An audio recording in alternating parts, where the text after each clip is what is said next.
بسم اللہ الرحمن الرحیم۔ السلام علیکم۔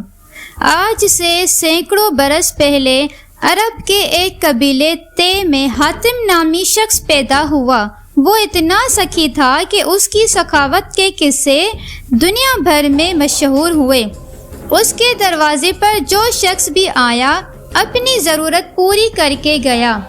کہتے ہیں کہ اسے اپنے ایک گھوڑے سے بہت پیار تھا۔ گھوڑا بھی اپنے مالک کا وفادار تھا۔ ایک روز آدھی رات کے قریب اس کے گھر میں چند مہمان آ گئے۔ اتفاق کی بات ہے کہ اس وقت حاتم کے پاس اپنے مہمانوں کی دعوت کے لیے کچھ نہیں تھا اور رات کے وقت اس کا انتظام کرنا بھی مشکل تھا۔ حاتم تائی نے اپنا پسندیدہ گھوڑا ذبح کر کے مہمانوں کی دعوت کر ڈالی اور مہمان نوازی کی لاج رکھ لی۔ حاتم تائی زمانہ جاہلیت میں نہایت مشہور و معروف تھا۔ اس کی بیوی معاویہ بنت افزر اس کو ٹوکتی رہتی کہ اتنی زیادہ سخاوت مناسب نہیں، ذرا ہاتھ روک کر خرچ کیا کرو۔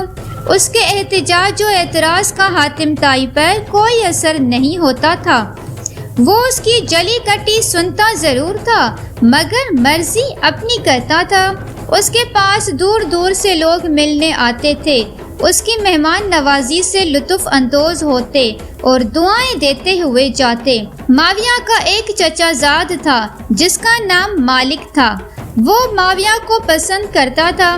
ایک دن اس نے معاویہ سے کہا، تم آخر حاتم کو سمجھاتی کیوں نہیں؟ دیکھتی نہیں وہ کس طرح بغیر سوچے سمجھے مال لٹاتا ہے؟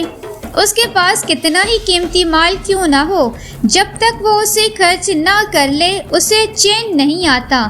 اب تو اس کے پاس جائیداد ہے، اگر اسی طرح مال لٹاتا رہا تو ایک دن وہ بھی آئے گا کہ جب وہ کنگال ہو جائے گا، پھر تمہاری زندگی اجیرن ہو جائے گی۔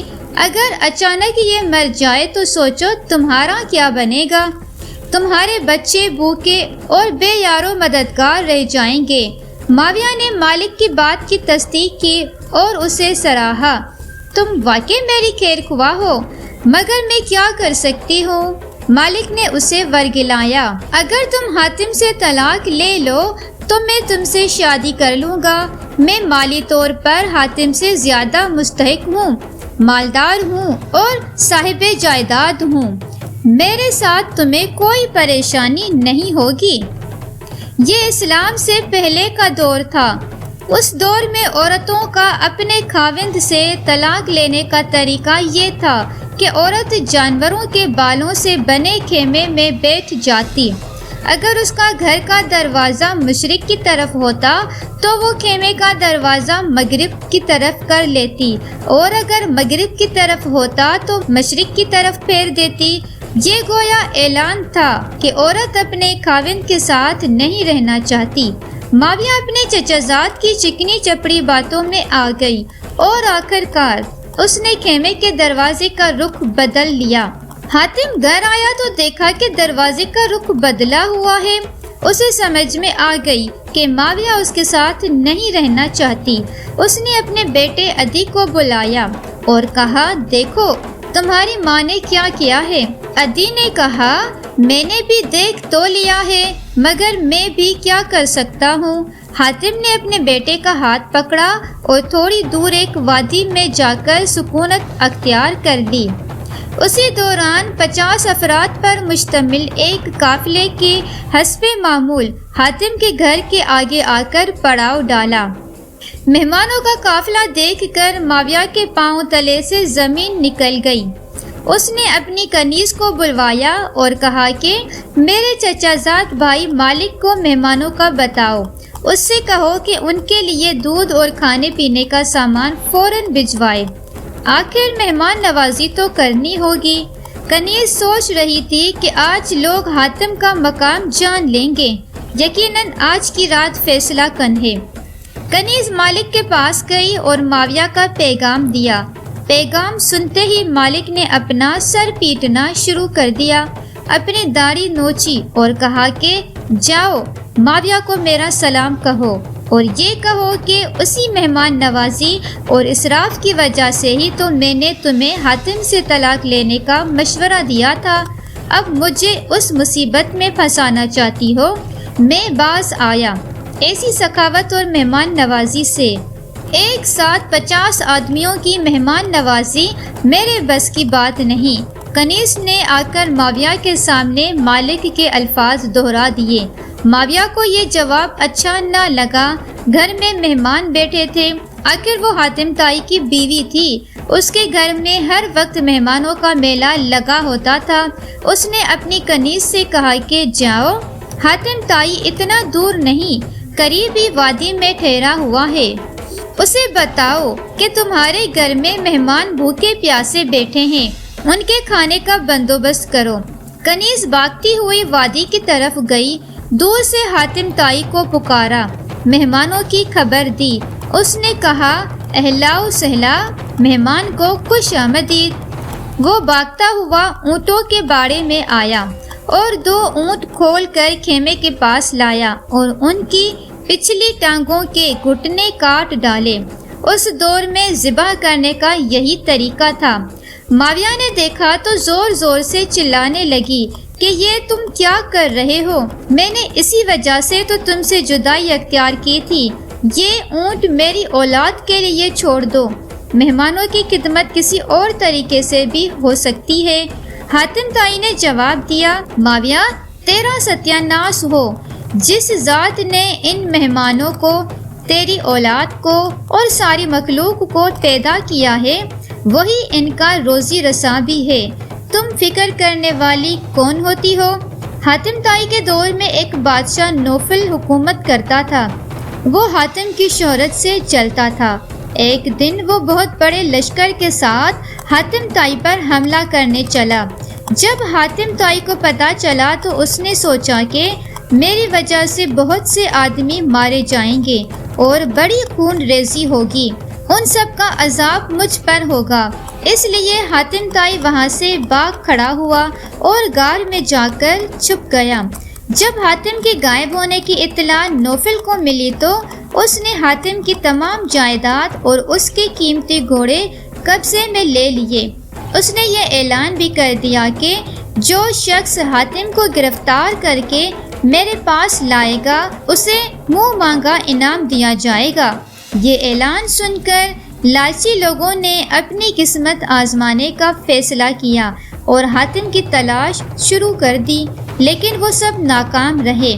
ایک دن ایک بوڑھا لکڑہارا اپنی بیوی اور بچوں کے ساتھ سوکھی ہوئی لکڑیاں ڈھونڈتے ہوئے پہاڑ کے دامن میں گیا۔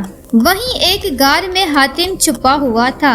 بڑھیا بولی، کاش حاتم طائی ہمارے ہاتھ لگ جائے تو اس بڑھاپے میں ہمیں لکڑیاں ڈھونڈنا نہ پڑیں، بلکہ بادشاہ سے بہت سا انعام و اکرام لے کر آئندہ آرام کی زندگی بسر کریں، اتنی سخت محنت سے جان چھوٹ جائے۔ بوڑھے نے کہا، کیسی باتیں کرتی ہو، ہماری قسمت میں آرام کہاں؟ ہماری قسمت میں تو یہی لکھا ہے کہ روز لکڑیاں جمع کریں اور شہر جا کے فروخت کریں، تب کہیں نان نمک کا انتظام ہو۔ تو اتنا نہ سوچا کر، حاتم ہمارے ہاتھ نہیں لگ سکتا۔ بڑھیا ٹھنڈی سانس بھر کر چپ ہو گئی۔ حاتم طائی غار میں چھپا ہوا ان دونوں کی باتیں سن رہا تھا۔ اس نے سوچا کہ میری اس زندگی سے کیا فائدہ، جس انسان کے دل میں رحم نہیں وہ انسان ہی نہیں۔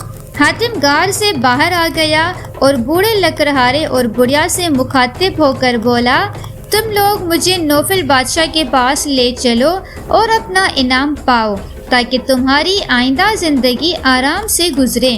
بوڑھے لکڑہارے نے کہا، ہم ایسا نہیں کر سکتے، نہ جانے بادشاہ تمہارے ساتھ کیسا سلوک کرے، اگر اس نے تم کو جان سے مار دیا تو یہ گناہ ہمارے حساب میں لکھا جائے گا، ہم ایسا نہیں کر سکتے۔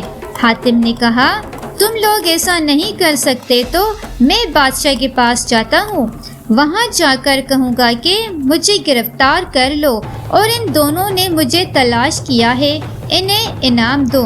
بوڑھا لکڑہارا یہ سن کر ہنسا اور حاتم طائی سے بولا، یہ تو بھلائی کے بدلے برائی ہے، ابھی یہ باتیں ہو ہی رہی تھی کہ بہت سے لوگ جمع ہو گئے۔ ان سب نے انعام کے لالچ میں حاتم کو گھیر لیا اور اسے لے کر نوفل کے دربار میں پہنچ گئے۔ وہاں کہا، ہم نے حاتم طائی کو تلاش کیا ہے، اس لیے ہمیں انعام دیا جائے۔ ان لوگوں کے ساتھ بوڑھا لکڑہارا اور بڑھیا بھی بادشاہ کے دربار میں پہنچے اور ایک کونے میں خاموش کھڑے ہو گئے۔ حاتم نے بادشاہ سے کہا، اے بادشاہ، یہ سب جھوٹے ہیں، مجھے تو اس کونے میں کھڑے ہوئے بوڑھے اور بڑھیا نے تلاش کیا ہے۔ نوفل بادشاہ نے بوڑھے لکڑہارے کو اپنے قریب بلایا اور پوچھا، کیا حاتم سچ بول رہا ہے؟ بوڑھے لکڑہارے نے تمام واقعہ سچ سچ بیان کر دیا اور بادشاہ کو بتایا، حاتم صرف ہماری مدد کی خاطر اپنے آپ کو گرفتار کرانے آیا ہے۔ نوفل بادشاہ حاتم کی جرأت اور ہمت پر بہت حیران ہوا اور بولا، اے حاتم، تو واقعی بہت سخی ہے، تیری سخاوت کے چرچے غلط نہیں ہے۔ میں تجھ سے واقعی دوستی کرنا چاہتا ہوں کہ تو اپنی جان کی پرواہ کیے بغیر بوڑھے لکڑہارے کی مدد کرنے کے لیے تیار ہو گیا۔ نوفل نے بوڑھے لکڑہارے کو بہت سا انعام دے کر رخصت کیا اور حاتم کو کئی دن تک شاہی مہمان بنا کر رکھا اور پھر عزت کے ساتھ رخصت کیا۔